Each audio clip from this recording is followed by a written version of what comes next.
चलो इसके further there are few points which we need to discuss about. ध्यान देना यहाँ पे कैसे आगे बढ़ते हैं चैप्टर में, पे अटेंशन ये ना। जितना भी जी का हमने डिस्कशन किया है उसके कुछ पॉइंट्स हैं जो हमको पता होने से जो सीधा डायरेक्ट एमसीक्यूज होता है। सबसे पहले ये पूछा होता है हमको क्वेश्चन में कि we want weightlessness at the equator. क्या फील कर रहा है? वेटलेसनेस एट द इक्वेटर, बराबर है। देखो वेटलेसनेस होने के लिए there are two conditions. One is you make the normal reaction zero, बराबर है। If the normal reaction is zero आपको वेटलेसनेस फील होगा। दूसरा सीधा जी को ही जीरो कर दो ना, अरे ग्रेविटी नहीं रहेगा तो काय का weight? Your weight is mg and your weight is itself the gravitational force exerted by the earth on you ना। अगर आपने ग्रेविटी को ही जीरो कर दिया अर्थ के, आपका वेट फील होगा क्या?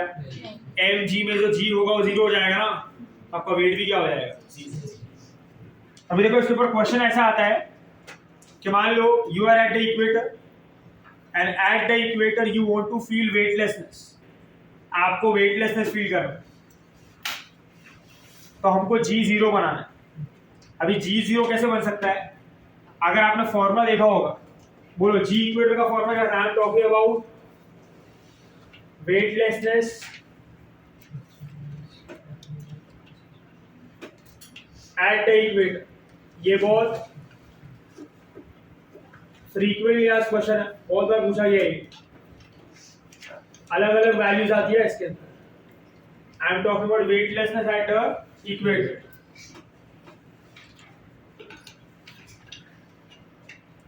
तो जी इक्वेटर का फॉर्मूला वाज जी, सही है। If I want to make this as weight, weight is m into g ना, so I will multiply with the mass of the object, है ना? So this becomes what? mg equator, which is mg minus m r omega square cos square lambda, सही है? आया ना? बोलो for weightlessness, for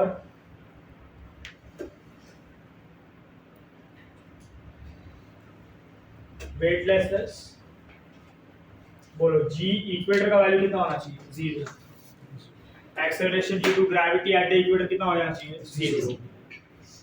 जब ये जीरो हो जाएगा तो आपको क्या फील होगा? Weightlessness. But what is the condition for g to become zero?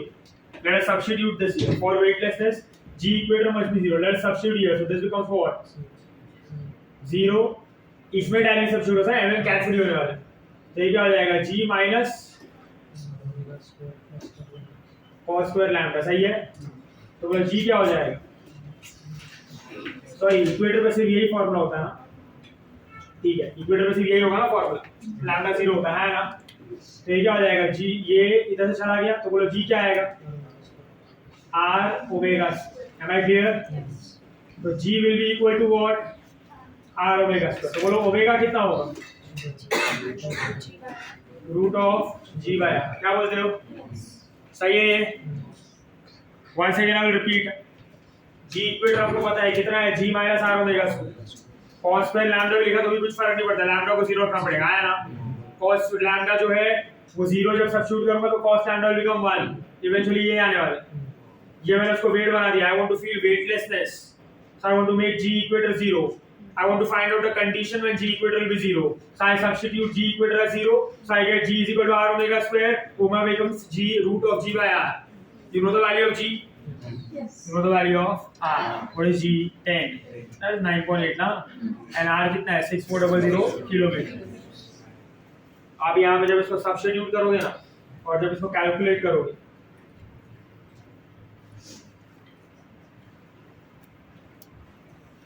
r क्या है? 64,000 किलोमीटर नहीं है वो, अर्थ पे हुआ है। कौन से प्लैनेट पे घूम रहे हो?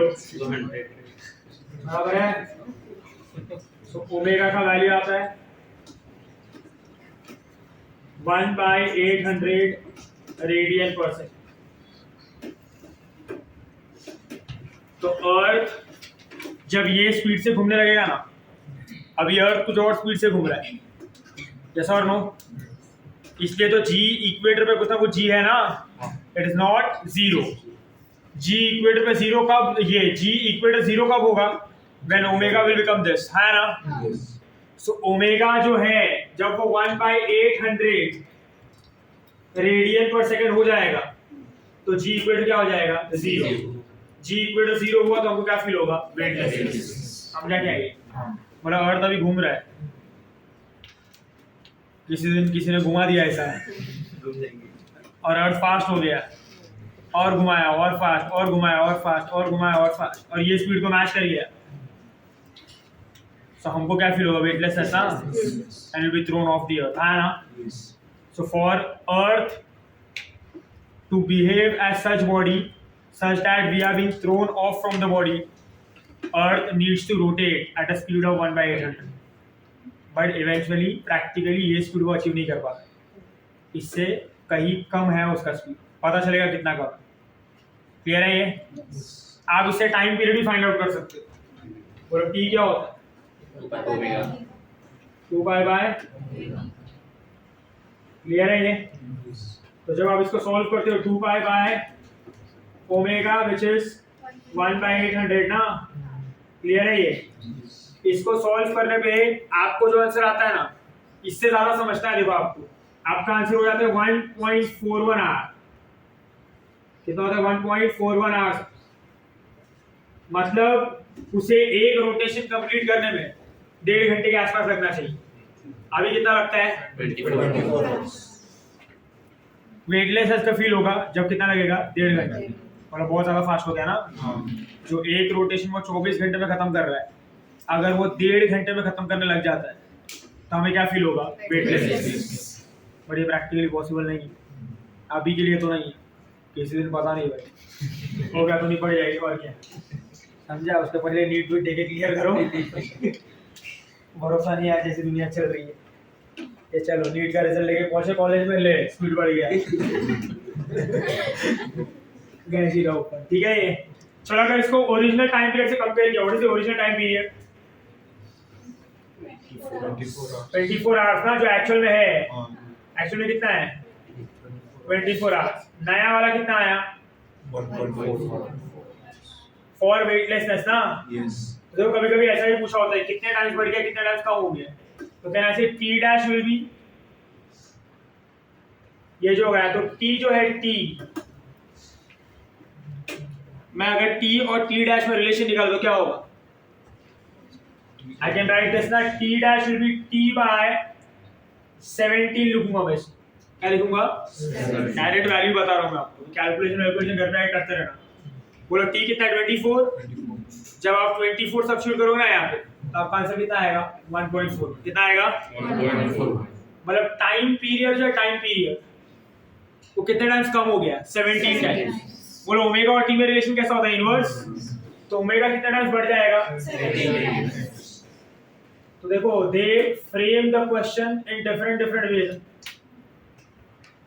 कोई क्वेश्चन में ओमेगा का वैल्यू पूछा होता है कि ओमेगा का वैल्यू कितना होना चाहिए, कोई क्वेश्चन में टाइम पीरियड का वैल्यू पूछा होता है, कोई क्वेश्चन बोला होता है कि टाइम पीरियड कितने टाइम्स कम होना चाहिए, कोई क्वेश्चन बोला होता है कि ओमेगा कितने टाइम्स बढ़ना चाहिए।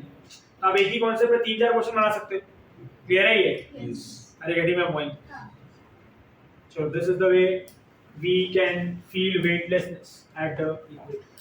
नोट डाउन करना है बड़ा।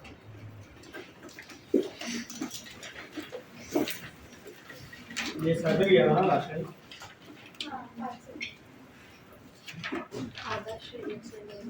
हाँ आधा शनिक से ने लिया था, ऐसा कि पिछले साल तो नहीं छोड़ा था हमने। आपको लगा था बड़ा याद है किसकी शादी थी क्या थी, गए थे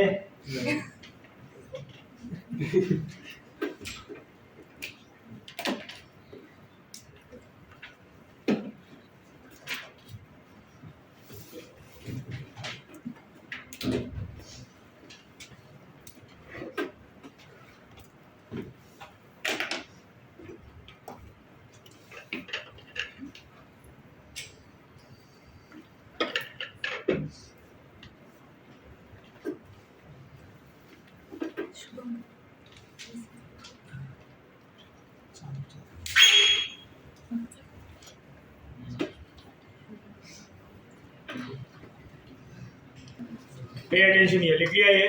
हाँ,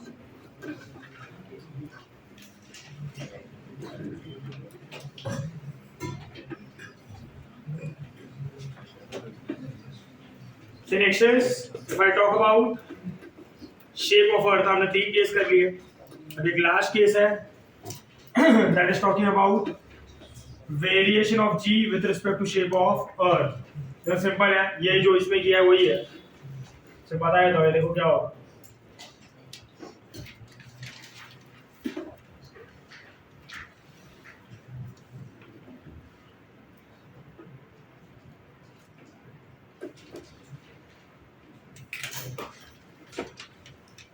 कैसे होगा देखो, ध्यान देना है।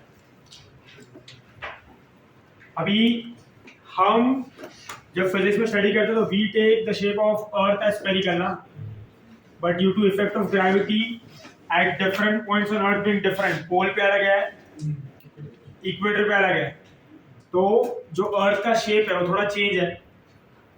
It is not completely spherical, वो इक्वेटर से बल्ज आउट कर जाता है, और we can say at the pole वो कैसा हो गया, flat, due to effect of gravity being more at where, poles, और इफेक्टिवली कब है ना, कहाँ पे, इक्वेटर। समझता है कि हेलो, तो पोल के पार्ट को ज्यादा खींच रहा है, तो पोल का पार्ट जब अंदर दबेगा तो इक्वेटर बाहर आएगा ना, you become fat, you become short ना, यस और नो, तो यू नो इट बेटर। हमारे लाइफ में कभी फेस नहीं किया ऐसा, अपना दुबला पतला ही रहा है भाई, आपको ज्यादा समझ में आता है यार, तो शुभाकर बराबर ना, you bulge out, you shrink out, सीधी बात है ना भाई। तो अर्थ का भी बढ़ गया ना, क्या पेड़ बोल रहे हैं, पेड़ नहीं भाई, इक्वेटर के अलोंग रेडियस, बराबर ना, डेंजर लोग हैं। तो अर्थ थोड़ा ऐसा हो गया like this, you can say actual shape ऐसा हो चुका है। सो एट द पोल वो क्या कर रहा है, फ्लैट हो गया,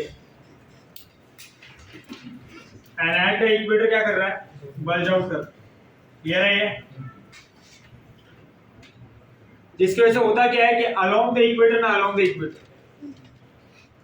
उसका रेडियस 21 किलोमीटर ज्यादा है, 21 टाइम्स नहीं बोल रहा हूं मैं, 21 किलोमीटर ज्यादा है as compare to what, radius along the pole. What did I say, कि radius due to bulging out, बोलो यहाँ पे क्या कर रहा है, इक्वेटर को क्या कर रहा है, बल्ज कर रहा है, और यहाँ पे वो फ्लैट हो जा रहा है, समझ आ रहा है, due to which the radius along the equator increases by 21 kilometers as compared to what, pole। तो ये वाला जो रेडियस है और ये वाला रेडियस अगर कंपेयर किया तो अलग अलग है ना, डायमीटर रेडियस जो भी हो, है ना, इधर का ज्यादा है, इधर का कम है, कितना ज्यादा है, 21 किलोमीटर। तो कैन आई से radius along the equator is greater than radius along the pole ना। Now you know the formula for g, can I से g is gm by r square। बोलो जब रेडियस बढ़ता है तो g कम होता है ना, तो g is inversely proportional to what, r square। तो बोले if radius of equator, radius along the equator is greater than radius along the pole, तो कैन ऐसे g for pole will be greater than g of equator, yes or no। कोई नई बात नहीं की है, मैं वही तो प्रूफ कर रहे थे कब से वहां पे कि g इक्वेटर कितना होता है, g minus r omega square, और g पोल कितना होता है, g। तो बड़ा वैसी बात है, g pole is greater than g equator, and this shape of what proves that, है ना, उसी वजह से हो रहा है ये, क्लियर है ये। और एक लास्ट चीज जो आपको याद रखना होता है जी के बारे में, सबसे छोटी बात है, दैट इज जी। जी का बोलो फॉर्मूला क्या है, फाइन नोट दिस हियर, ये लास्ट में बता रहा हूं मैं पॉइंट, जो आपको पहले से याद पता भी होगा, it is GM by R. G जो है g, it does not depend on the mass of the object, g जो है वो मास ऑफ द ऑब्जेक्ट पे डिपेंड नहीं करता।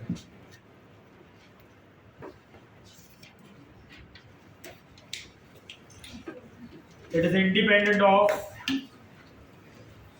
मास ऑफ ऑब्जेक्ट। बोलो वो किस पे डिपेंड करता है? Depends upon mass of planet and radius of planet. क्या बोलते हो? Yes. इस पर डिपेंड करेगा मास पे और रेडियस। तो इसका मतलब ये है कि चाहे हल्का ऑब्जेक्ट हो या हैवी ऑब्जेक्ट हो, कैसा भी ऑब्जेक्ट हो, अगर अर्थ उस पर ग्रेविटेशनल फोर्स लगा है या तो अर्थ उस पर ग्रेविटी लगा रहा है, सॉरी ग्रेविटेशनल फोर्स की बात नहीं करता हूँ मैं, एक्सेलरेशन ड्यू टू ग्रेविटी लगा रहा है, वो लगने वाला एक्सेलरेशन ग्रेविटी कैसा होगा? सेम। तो चाहे मैं हूँ, चाहे आप हो, चाहे कोई भी है, you consider any object, table ले लो, बिल्डिंग ले लो, जो भी ले लो, everything is attracted to earth by an acceleration due to gravity ना। इसका वैल्यू फिक्स्ड है, कितना? 9.1। ग्रेविटेशनल फोर्स अलग होगा क्योंकि ग्रेविटेशनल फोर्स में दोनों इन्वॉल्व होता है, mass of the earth and mass of the object. यहाँ पे सिर्फ कौन इन्वॉल्व है? Mass of the earth, there is no mass of the object. इसके ऊपर अगर मैं ऐसे बात करूँ कि 10 माले का बिल्डिंग है, वहाँ ऊपर से अगर मैं दो ऑब्जेक्ट को रिलीज करता हूँ, one very light in mass and one very heavy in mass, तो बोलो अगर आप प्रैक्टिकली देखने जाओगे ना, तो जो लाइटर ऑब्जेक्ट हो वो बाद में गिरेगा, जो हैवियर ऑब्जेक्ट हो वो पहले गिरेगा ना। बट इसका मतलब ये नहीं है कि अर्थ ने दोनों पे लगाने वाला एक्सेलरेशन ड्यू टू ग्रेविटी अलग अलग लगाया है। दोनों पे लगने वाला ग्रेविटेशनल फोर्स अलग अलग हो सकता है अकॉर्डिंग टू इट्स मास ना, बट लगने वाला एक्सेलरेशन ग्रेविटी कैसा है? सेम है। बोलो वो दोनों को अपोज कौन कर रहा है? Air resistance. बट इवेंचुअली होगा क्या? जो हैवियर ऑब्जेक्ट होगा वो एयर रेजिस्टेंस को हरा देगा ना, इसलिए वो जल्दी नीचे आ जाएगा। बट जो लाइटर ऑब्जेक्ट होगा वो एयर रेजिस्टेंस को हरा नहीं पाएगा ना, इसलिए it will take time to come down. Yes और नो? इसके ऊपर यूट्यूब पे एक बहुत फेमस वीडियो भी है नासा का, उन्होंने प्रूव भी किया है परफॉर्मिंग एन एक्सपेरिमेंट उनके लैब में by performing the experiment in evacuated chamber. पहले एक बड़े से हाइट पे उन लोग एटमॉस्फेयर में रखता है एक बड़े से हाइट के एक फेदर को और एक हैवी स्पीयर बॉल को, दोनों को साथ में रिलीज करता है। तो पहले बर्ड ऑब्वियसली नीचे कौन आएगा? हैवी स्पीयर, और आराम आराम से कौन आएगा? फेदर। देखते हो ना ये? तो फेदर इज कमिंग आराम आराम से, हैवी बॉल रीचेस फास्ट ना। देख के ऐसा लगता है दोनों पे लगने वाला ग्रेविटी कैसा है? अलग अलग है। तो ग्रेविटी अलग अलग है तो दोनों का स्पीड भी अलग अलग है, दोनों को टाइम भी अलग अलग है नीचे आने के लिए। बट फिर इसी पर्टिकुलर स्पेस में उन्होंने वैक्यूम क्रिएट किया एटमॉस्फेयर को बाहर एक्सट्रैक्ट करके, तभी वहाँ पे वैक्यूम हो गया। वैक्यूम मतलब देयर इज नो एयर ना, there will be no air resistance, है ना। अब जब फेदर को और हैवी स्पीयर को दोनों को साथ में रिलीज किया, दोनों साथ में नीचे आते हैं, they come to the surface together. Clear है ये? क्योंकि दोनों पे लगने वाला एक्सेलरेशन कैसा है? सेम है। अभी तो मोशन 1D कर लिया ना भाई पूरा, एक्सेलरेशन सेम है, हाइट सेम है, इनिशियल स्पीड सेम है, फाइनल स्पीड भी कैसे रहेगा? सेम, बराबर ना। बट अगर यहीं पे एयर रेजिस्टेंस आ गया तो दोनों पे लगने वाला एक्सेलरेशन चेंज हो जाएगा ना। पर वो ग्रेविटी की वजह से नहीं हो रहा है, वो एयर रेजिस्टेंस की वजह से हो रहा है ना। The effective change in acceleration acting on the object will be due to gravity or will be due to air resistance? Air resistance ना, are you getting my point? इसके वजह से हो सकता है कि कोई ऑब्जेक्ट पहले आए कोई ऑब्जेक्ट बाद में आए, ग्रेविटी सबके लिए यूनिफॉर्म है। आप एयर रेजिस्टेंस को निकाल दो, सब पे लगने वाला एक्सेलरेशन ग्रेविटी कैसा रहेगा? सेम। सब ऑब्जेक्ट साथ में आएगी, आप गिरे मैं गिरूँ सब गिरे, कितना भी कोई हैवी हो कितना भी कोई हल्का हो, गिरने वाले साथ में ही है, जब तक हम पे एयर रेजिस्टेंस का असर नहीं हो रहा है। एयर रेजिस्टेंस का असर होगा, will take different time to reach, because that air resistance will effectively change the acceleration. Yes or no? Yes. Which will have no role played by acceleration due to gravity. Fine. Gravity सब पे same लगता है, समझ गया ये? It is independent of the mass of the object. सबके लिए uniform. चलो ये फटाफट नोट डाउन करना, फिर इसके बाद हम सेकेंड पार्ट पे आते हैं, that is satellite.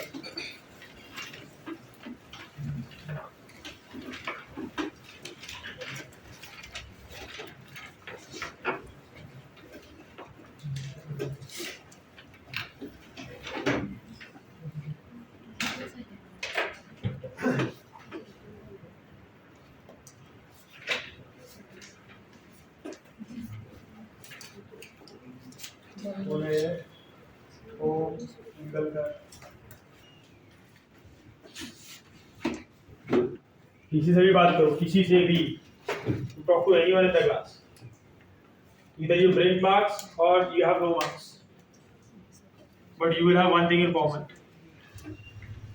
excuse, excuse, excuse. बस यही है.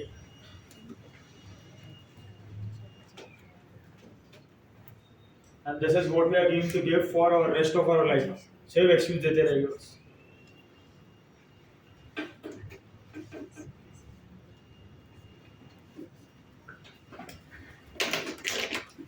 अभी भी किसी से पूछो सवाल, देखो एक्सक्यूज ही है और रिफ्लेक्टिव हो है आपका माइंड का रिफ्लेक्शन ही वो है. एक होता है ना बॉडी का रिफ्लेक्ट एक्शन होता है, your reflect action is excuse. कुछ पूछा नहीं, अरे ऐसा हो गया सर, कब ऐसा हो गया सर, पूरी दुनिया का बाहर आपको ही टूटा है.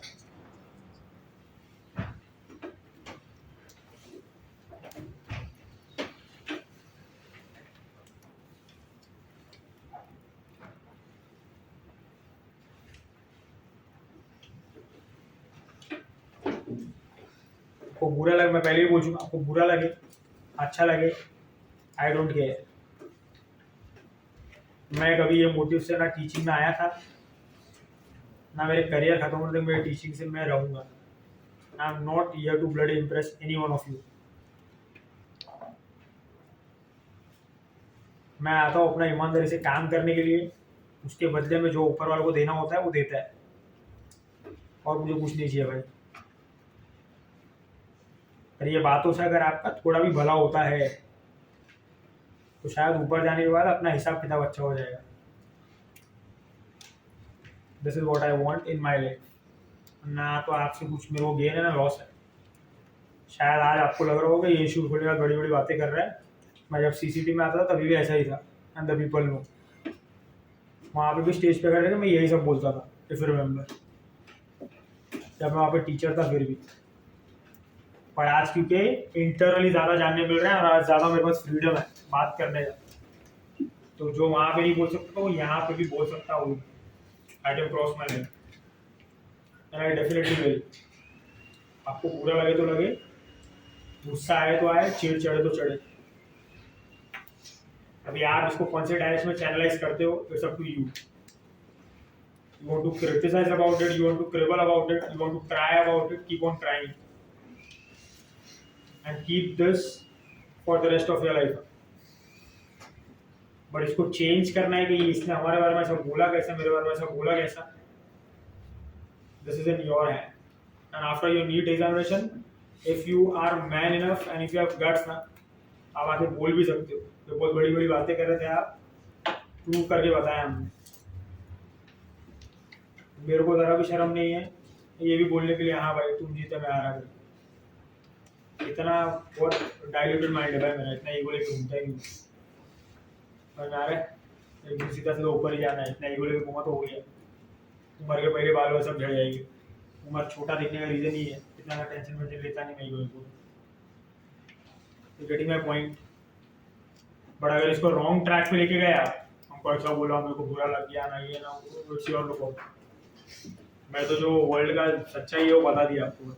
ये आपको झेलना है, झेलने की ताकत है तो उठा लो अपने सर पे बोझ, या तो फिर कोने में पड़े रह रोते रहो, मेरा ऐसा किया फलाना या ढिका दिया.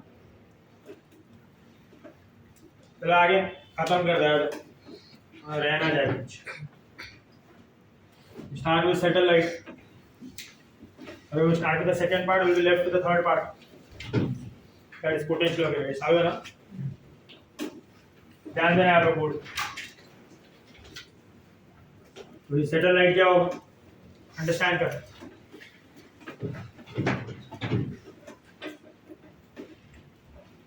अब देखो सैटेलाइट में बेसिकली दो चीजें हो सकती है.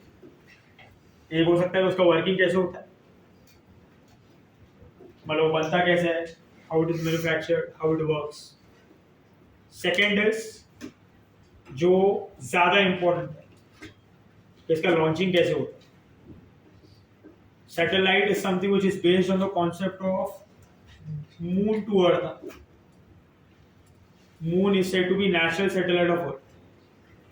एक ऐसा ऑब्जेक्ट जो अर्थ के अराउंड घूम रहा है. और अर्थ के अराउंड घूमने के लिए रिस्पॉन्सिबल कौन है? Gravitational force. अर्थ का ग्रेविटेशनल फोर्स पे अप्लाई होता है, उससे सर्कुलर मोशन करवाता है by providing the centripetal force and वो सर्कुलर मोशन होते रहता है। बराबर है? क्लियर है ये? अब इसी आइडिया से हमने ये सोचा कि let us make an artificial satellite, और वो सैटेलाइट को इस तरीके से बनाएगी कि वो भी मून की तरह अर्थ के ऑर्बिट में घूमेगा, और फिर उसी के ऊपर हम सब जितने भी हमारे डिवाइसेस हम इंस्टॉल करेंगे। साउंड का डिवाइस हो गया ना, पिक्चर रिकॉर्ड करने का डिवाइस हो गया, यस और no, different temperature measuring instruments, climate changing measuring instruments है ना, अर्थ मेजरिंग इंस्ट्रूमेंट्स वगैरह, कैसा क्लाइमेट चेंज है, कैसे बिहेवियर है, प्रेडिक्शन वगैरह करना है, वेदर प्रेडिक्शन हो। आज की दुनिया में जितना भी आप जो भी अर्थ से रिलेटेड इन्फॉर्मेशन आपको पता चलता है, related to the nature, related to the earth, future predictions, past के बारे में ना फलाना ढिक्का जो भी है, it's all due to what? Satellite. जैसे जैसे आगे बढ़ते गया we also used it for communication, है ना, कि सैटेलाइट से ही हम सब कुछ लाइव टेलीकास्ट करने लग गए ना। आजकल आप जो भी लाइव ब्रॉडकास्टिंग देखते हो, that is something which is due to what? Satellite. Satellite broadcasting होता है ऐसा। तो अभी तो सैटेलाइट जितना भी total primary source of communication है, total primary source of information है आपके पास, गूगल वगैरह पे भी आप जो भी करते हो, that is something connected to what? Satellite. The information you are getting, the server you are connected to is always connected to what? Satellite. Clear है ये? तो गूगल का मेन ऑफिस तो यूएस में है ना, कहीं ना कहीं इंडिया में भी एक ऑफिस वगैरह होगा, पर वो तो एक स्पॉट पे है ना। और आज दुनिया में बैठ के आप कहीं पे भी कुछ भी इंफॉर्मेशन गैदर कर लेते हो by using the same search engine. So there is something ना which is helping you, and that is something which is related to wireless technology, and wireless technology is something which is related to what? Satellite. But जैसे मैंने कहा कि यहाँ पे I am not interested in कि ये सब कैसे होता है, कैसे सैटेलाइट से इंफॉर्मेशन शेयर किया जाता है, कैसे सैटेलाइट बनता है, वो उसके वर्किंग में, उसके मैन्युफैक्चरिंग में इंटरेस्टेड नहीं। मैं इंटरेस्टेड हूँ कि जैसे मून अर्थ के अराउंड घूम रहा है, सेम कॉन्सेप्ट को रेप्लिकेट करके हमने कैसे एक आर्टिफिशियल सैटेलाइट को भी घुमाया। What is the procedure, what is the ideology behind getting an artificial satellite into the orbit of an earth like moon, कैसे हम उसको मून की तरह घुमा पा रहे हैं, इसके पीछे क्या आइडिया, इसके पीछे क्या कॉन्सेप्ट है, वो हम सीखना चाहते हैं। So here, more than working of a satellite, we are interested in launching of a satellite. कि how is the satellite launched? How is satellite orbiting around Earth? क्या लगता है, क्या प्रोवाइड करना पड़ता है, कैसा स्पीड होना चाहिए, क्या एनर्जी देना पड़ेगा, कैसे वो बराबर परफेक्ट सर्कल में घूमेगा, कुछ कम ज़्यादा हो गया तो क्या हो जाएगा, everything we need to. Clear है ये? This is what we are going to learn in this particular part. Fine. देखो अभी क्या होगा, ध्यान देना है, अंडरस्टैंड करना व्हाट गोज ऑन हियर। सबसे पहले the very first thing we require is, देखो मैं आपको ना पहली लॉन्चिंग ऑफ सैटेलाइट बता देता हूँ। यूजुअली आप बुक में पढ़ोगे तो लास्ट में दिया होगा, तो पहले हम समझ जाते हैं तो आपको ज़्यादा समझ जाएगा क्या हो रहा है। बेसिकली लॉन्चिंग ऑफ सैटेलाइट देखो ऐसा होगा, थोड़ा ध्यान रखो मून को कैसे घुमाते हैं, मून कैसे घूम रहा है, ये अर्थ है, ये मून है, घूम रहा है उसके अराउंड। अब ये जो भी हो रहा है ना, ये वर्टिकल ऑर्बिट में नहीं हो रहा है, ये हॉरिजॉन्टल ऑर्बिट में हो रहा है ना, कि ये अर्थ है, ये मून है, घूम रहा है ना ऐसा। This is something which is happening in horizontal plane. तब आप ये मून को हटा दो, आप अपना सैटेलाइट रख दो और घुमाना है, क्या करना है, सर्कुलर मोशन, यस और नो। बट ये सर्कुलर मोशन होने के लिए what is the precise thing required, ये हमको पता होना चाहिए कि मून के पास ऐसा क्या है, मून को ऐसा अर्थ ने क्या प्रोवाइड किया है, so that it is able to perform that circular motion and things are going on. ऐसा ही मुझे सैटेलाइट के साथ भी करना है। तो देखो आइडियोलॉजी क्या है लॉन्चिंग ऑफ सैटेलाइट के लिए, कि सैटेलाइट पहले बनाया, अब मुझे सैटेलाइट के ऑर्बिट में लॉन्च करना है। तो बड़ा वैसी बात है कि सैटेलाइट जो मून है, मून सबसे पहले तो मून की बात करो, मून अर्थ पे तो नहीं है, moon is at a very far distance from the earth. और अगर अर्थ से मुझे इंफॉर्मेशन गैदर करना है at a very huge amount, तो मुझे उसको एक बड़े दूर डिस्टेंस से देखना पड़ेगा ना, then I would be able to see the whole earth ना, पार्ट ऑफ अर्थ है ना। नजदीक रहेगा तो थोड़ा दिखेगा, दूर रहूंगा तो ज्यादा दिखेगा ना। तो मुझे सबसे पहले क्या करना है, जितना मून, जैसे मून एक लार्ज डिस्टेंस पे है, मुझे सैटेलाइट को भी कहाँ लेके आना पड़ेगा, large distance. Are you getting my point? I need to take the satellite at a large distance from the earth. तो अब हम क्या करते हैं, हम सैटेलाइट के साथ वी क्रिएट 2 स्टेज लॉन्चिंग. इसमें जो स्टेजेस होता है ना, वो स्टेज को कहा जाता है फ्यूल. क्या कहा जाता है? The fuel we provide to the satellite, है ना, पहुंचाना है ना वहां तक. अभी 2 स्टेज क्या करता है देखो. अभी आप समझो, ये अर्थ है, बराबर है, ये ऑर्बिट है. वापस इसको ऐसा कर दे रहा हूं, तो ये अर्थ है, ये ऑर्बिट है. मुझको ये ऑर्बिट में घुमाना है, बराबर है. तो सबसे पहले अर्थ से यहां तक उसको लेके आना पड़ेगा ना. तो मैं क्या करता हूँ, फर्स्ट स्टेज इग्निशन करता हूँ. अभी लॉज ऑफ मोशन में आपने शायद रॉकेट प्रोपल्शन पढ़ा होगा, है ना.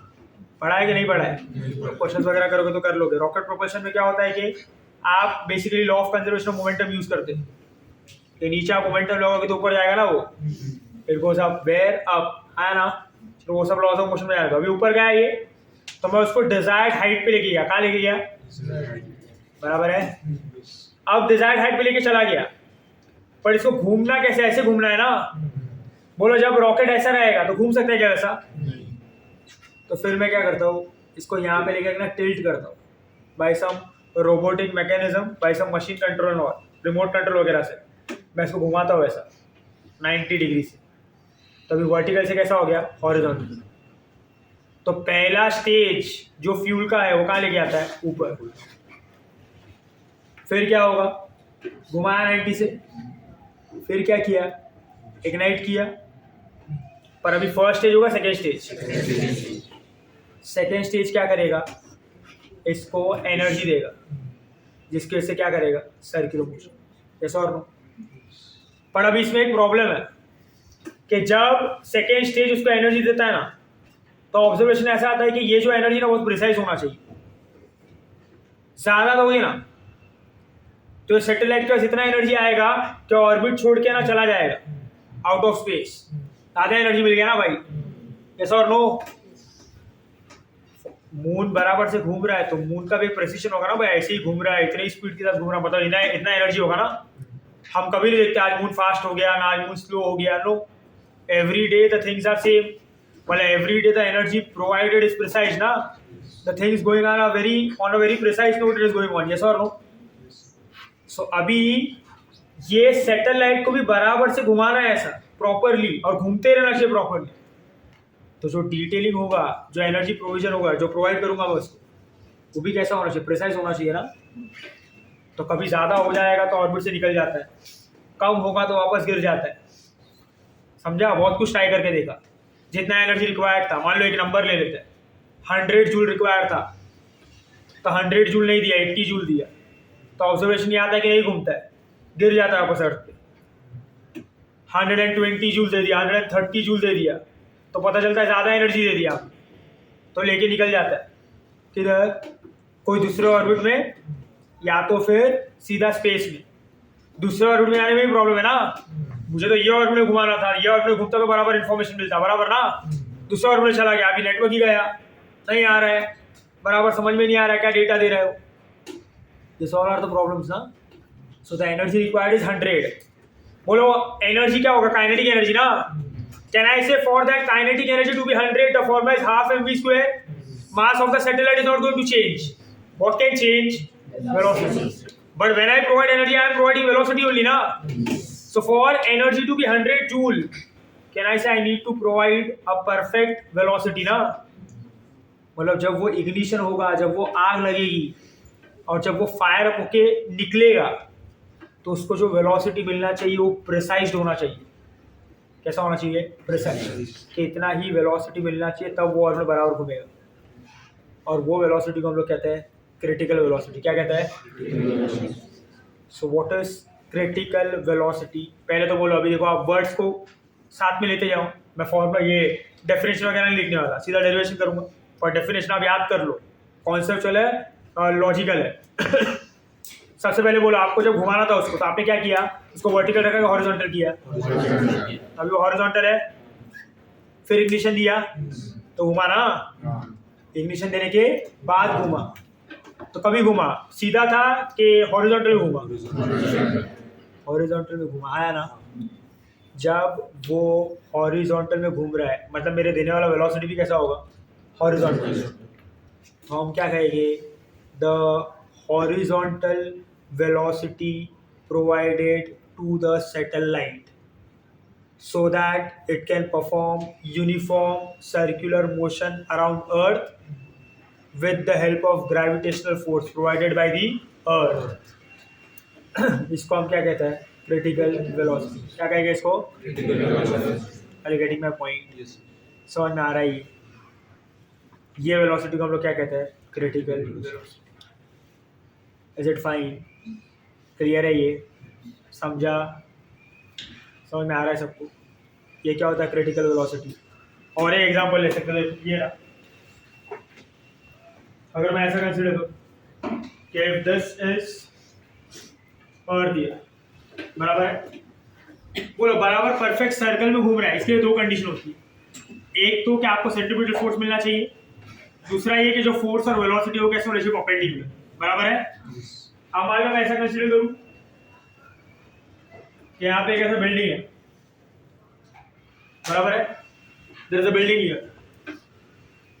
मैं यहाँ पे ऊपर जाता हूँ, मैं एक ऑब्जेक्ट को थ्रो करता हूँ ऐसा,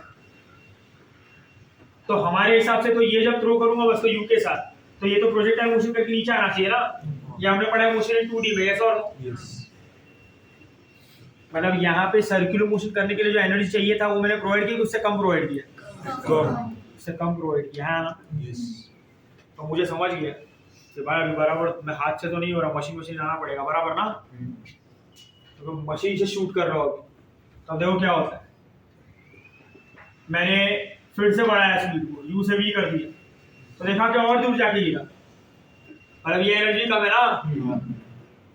फिर ये करते करते करते मैं एनर्जी बढ़ा रहा हूँ, स्पीड बढ़ा रहा हूँ, एनर्जी बढ़ा रहा हूँ, स्पीड बढ़ा रहा हूँ। आई सी दैट कि अब मैंने इसको शूट किया ऐसा, तो वेलोसिटी वी।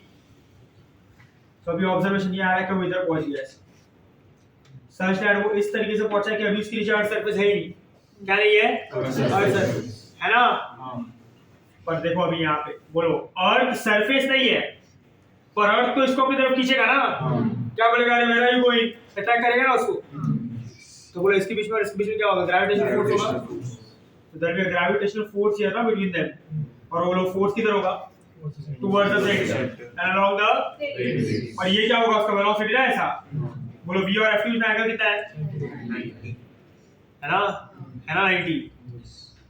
और बोलो ये फोर्स किधर जा रहा है, along the radius towards the centre. बोलो ये वेलोसिटी कैसे, टेंजेंशियल, फोर्स कैसा है, रेडियल। बोलो दोनों के बीच में एंगल 90 है, ये force along the radius towards the centre है। बोले ये फोर्स क्या प्रोवाइड करेगा, ये क्या करने लगेगा, सर्कुलर मोशन, है ना। u पे नहीं हुआ, v डैश पे नहीं हुआ, v पे हुआ ना, तो v उसका क्या है, क्रिटिकल वेलोसिटी। क्या है उसका, critical velocity. Are you getting my point? So what is critical velocity? The horizontal velocity provided to the satellite so that it can provide projectile, so that it can perform a uniform circular motion around earth with the help of gravitational force is called as what, critical velocity। और launching हमेशा, launching करने के लिए हमेशा कितने stage required होते हैं, दो। एक उसको ऊपर लेके आने के लिए डिजायर्ड हाइट पे, फिर हम मशीन से उसको 90 डिग्री घुमाते हैं और फिर उसको फिर से इग्निशन करके एनर्जी देते हैं, जो उसको क्या देता है, वेलोसिटी ना। और वो वेलोसिटी किसके इक्वल होता है, क्रिटिकल वेलोसिटी। तो वो क्या करता है, सर्कुलर मोशन। v अगर लेस देन vc होगा, क्रिटिकल वेलोसिटी से कम होगा तो वापस आ जाएगा। v अगर मोर देन vc होगा ना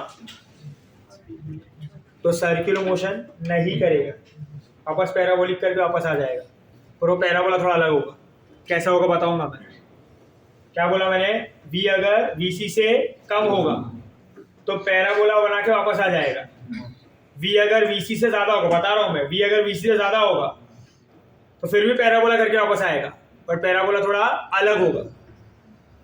v अगर vc से ज्यादा है बट ve से कम है, अभी ve क्या है, एस्केप वेलोसिटी, यस और नो। तो पैराबोला बनाएगा हवा में ही, सॉरी मैंने इसके पहले जो बोला दैट वाज पैराबोला ना, नो वो एलिप्स बनाता है, आई मेड अ मिस्टेक, वो उसमें क्या बनाएगा पहले दो केस में, when v is less than critical velocity और just greater than critical velocity, क्या बनाएगा एलिप्स और वापस आ जाएगा। क्या बनाएगा एलिप्स और वापस आ जाएगा। v is greater then vc and less than escape velocity, तो क्या बनाएगा पैराबोला और स्पेस में चला जाएगा। And if v is greater then v is तो एस्केप कर जाएगा। क्या कर जाएगा क्या बना के हाइपरबोला, क्या बना के समझा। वो सब केस में लिखाऊंगा आपको, अभी के लिए डिस्कशन चल रहा था, इन्फो बता दिए। क्लियर है, वो सब डायग्राम वगैरह बता दूंगा मैं। क्लियर है ये, वो सब लास्ट में देखते हैं, इतना समझा। पर अभी के लिए हमारा ध्यान क्या है, बोलो हमको ओरिजिनली सैटेलाइट से क्या करवाना है, हाइपरबोला, पैराबोला, एलिप्स के सर्कुलर मोशन। और वो सर्कुलर मोशन करने के लिए एक परफेक्ट स्पीड चाहिए ना, इसका नाम क्या है। अब देख लो क्रिटिकल वेलोसिटी का फॉर्मूला क्या बनेगा यार, फिर make the formula for critical velocity फटाफट खत्म करते हैं। अभी ध्यान देना बोल, pay attention.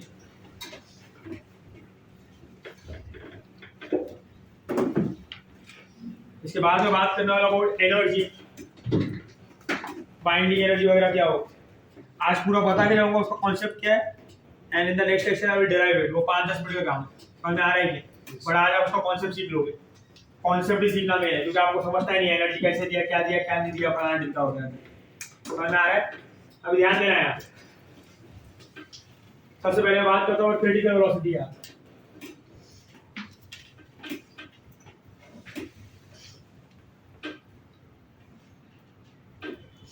And this is VC। इसकी बात कर रहा हूँ मैं क्रिटिकल वेलोसिटी VC की। देखो ये अर्थ है,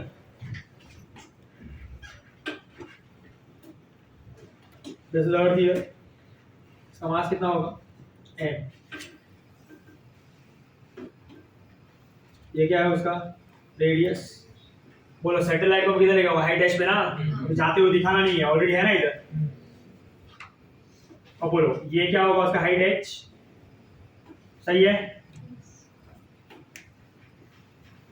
बोलो ये पूरा डिस्टेंस कितना होगा r प्लस h। जैसा और this whole small r is equal to what r plus h। अब बोलो यहाँ पे क्या होगा, एक वेलोसिटी होगा ना उसके पास, और ये वेलोसिटी होगा vc। ऑलरेडी बता दिया है vc को मतलब सर्कुलर मोशन करेगा ना, या तो सर्कुलर मोशन नहीं करेगा, ऐसा और नो। तो ऐसा घूम रहा है लाइक सर्कुलर मोशन कर रहा है, ऑलरेडी vc दे दिया मैंने उसको, मुझे vc कितना है वो मेजर करना है।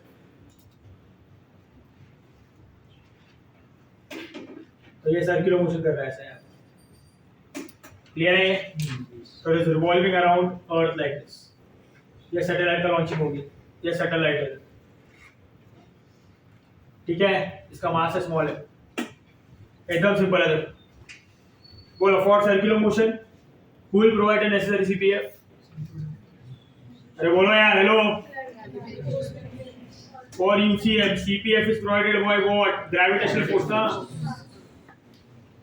तो ये क्या होगा m vc square by r ना, which will be equal to what, g capital M small m upon r square. Clear है, ये स्मॉल r लिया है, ऑर्बिटल रेडियस ना, रेडियस ये ही होगा, रेडियस ये होगा, क्योंकि सैटेलाइट ये ऑर्बिट घूम रहा है, बराबर है।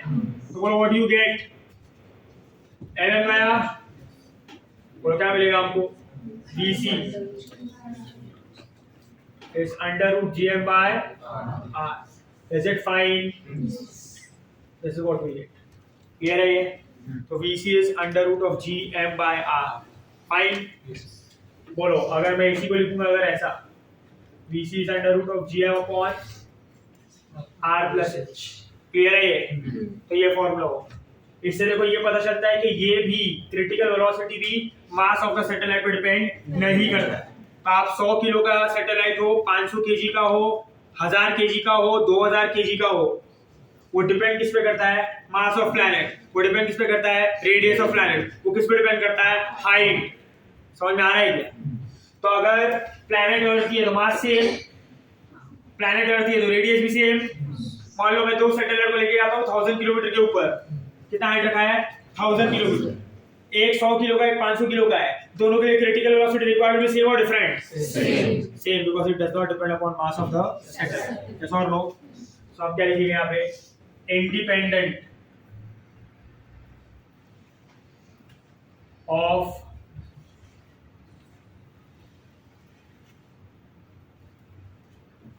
Mass of satellite. यस और नो? क्लियर है ये सैटेलाइट के मास पे डिपेंड नहीं करता। किस पे डिपेंड करता है? सब फॉर्मूला में एम पे, आर पे, एच पे, प्लैनेट की और सैटेलाइट की हाइट पे। क्लियर है ये?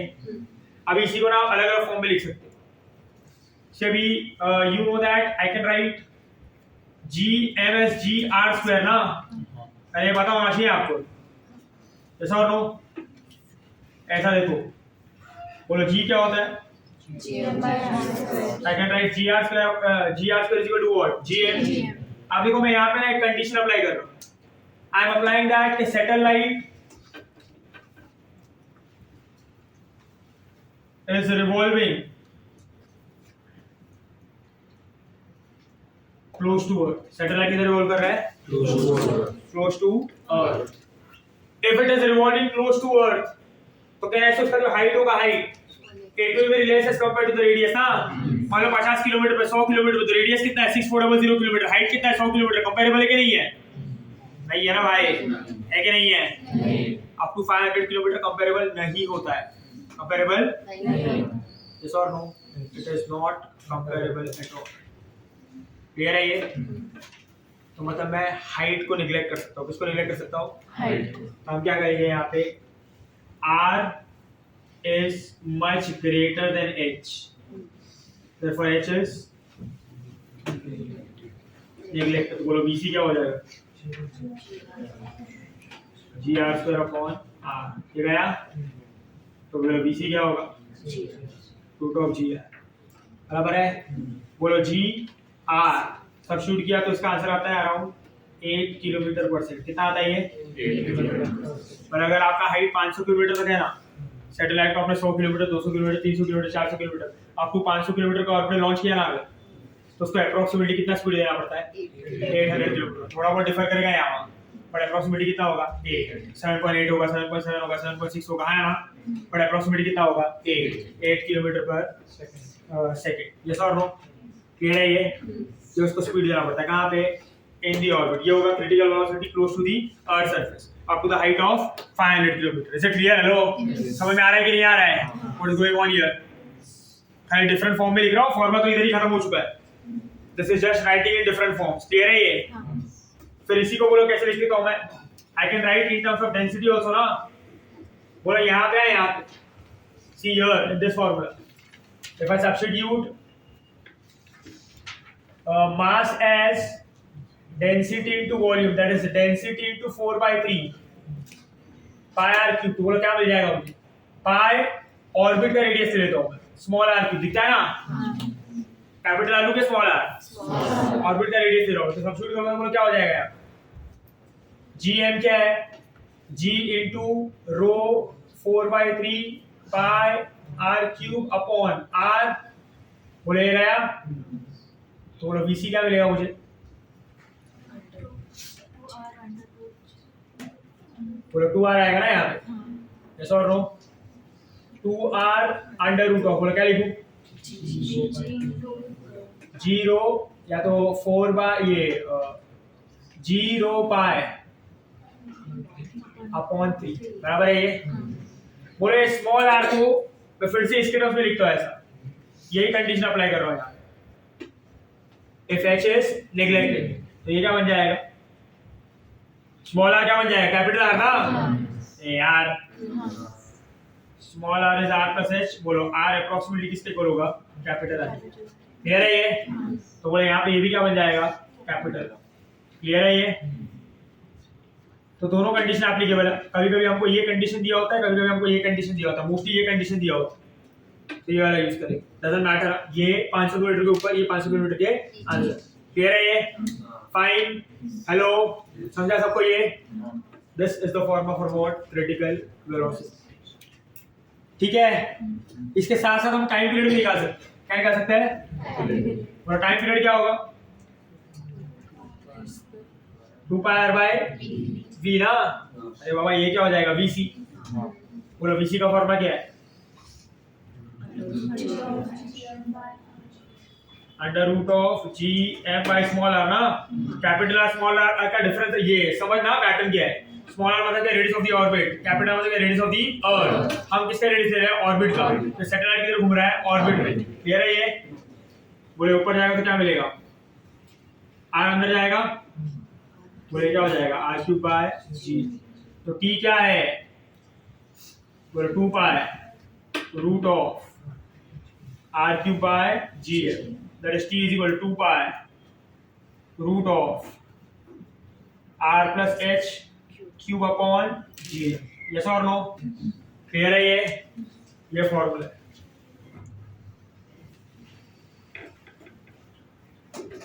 फाइन, सही है, सबको समझ में आ रहा है ये? नेक्स्ट अभी आगे बढ़, मूविंग फर्दर। इतना क्लियर है? इसमें भी आप थोड़ा बहुत चाहिए तो कर सकते हो, यही सब। You can apply the same thing. बोला अगर मैं r प्लस h को सिर्फ r ले लूं, कर सकता हूँ ना ये? if r is much greater than h, so r is equal to r plus h can be approximately written as what? r। ये कंडीशन समझता है सबको? Less than 500 kilometre. बोलो t क्या हो जाएगा फिर? 2 pi root of r³ g। तो t होगा 2 pi root of, then I can write gm as what? gr²। this will cancel out here, बराबर है?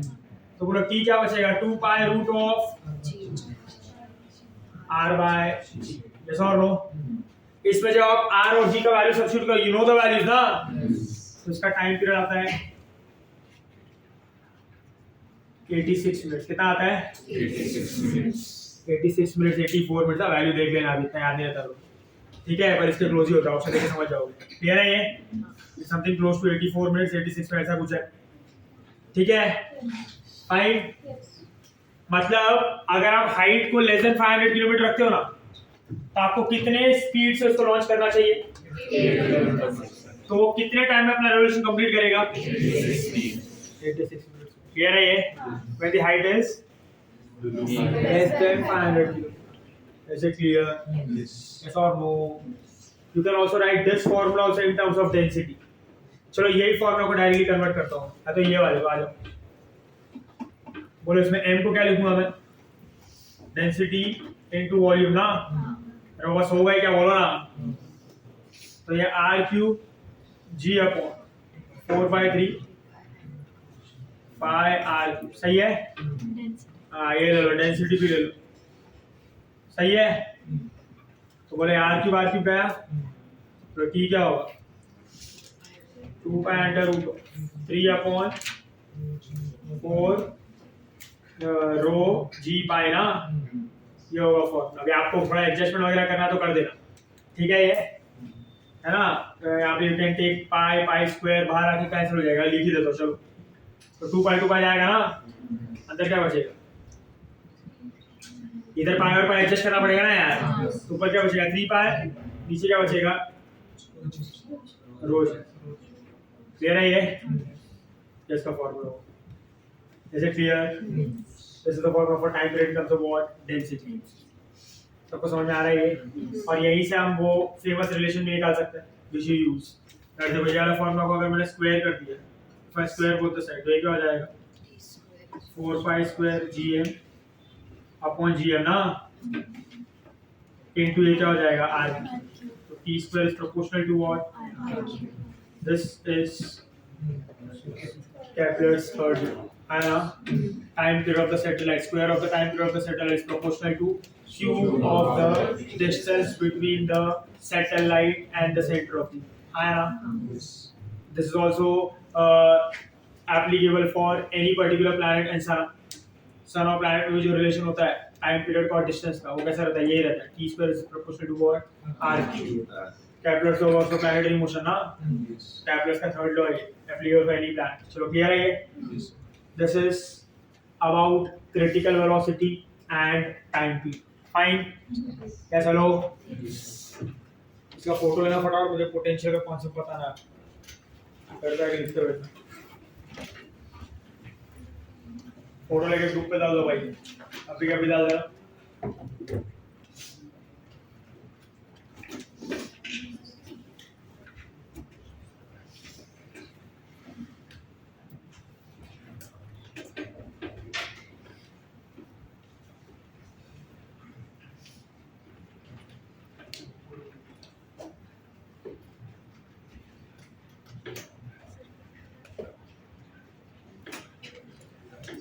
हो गया।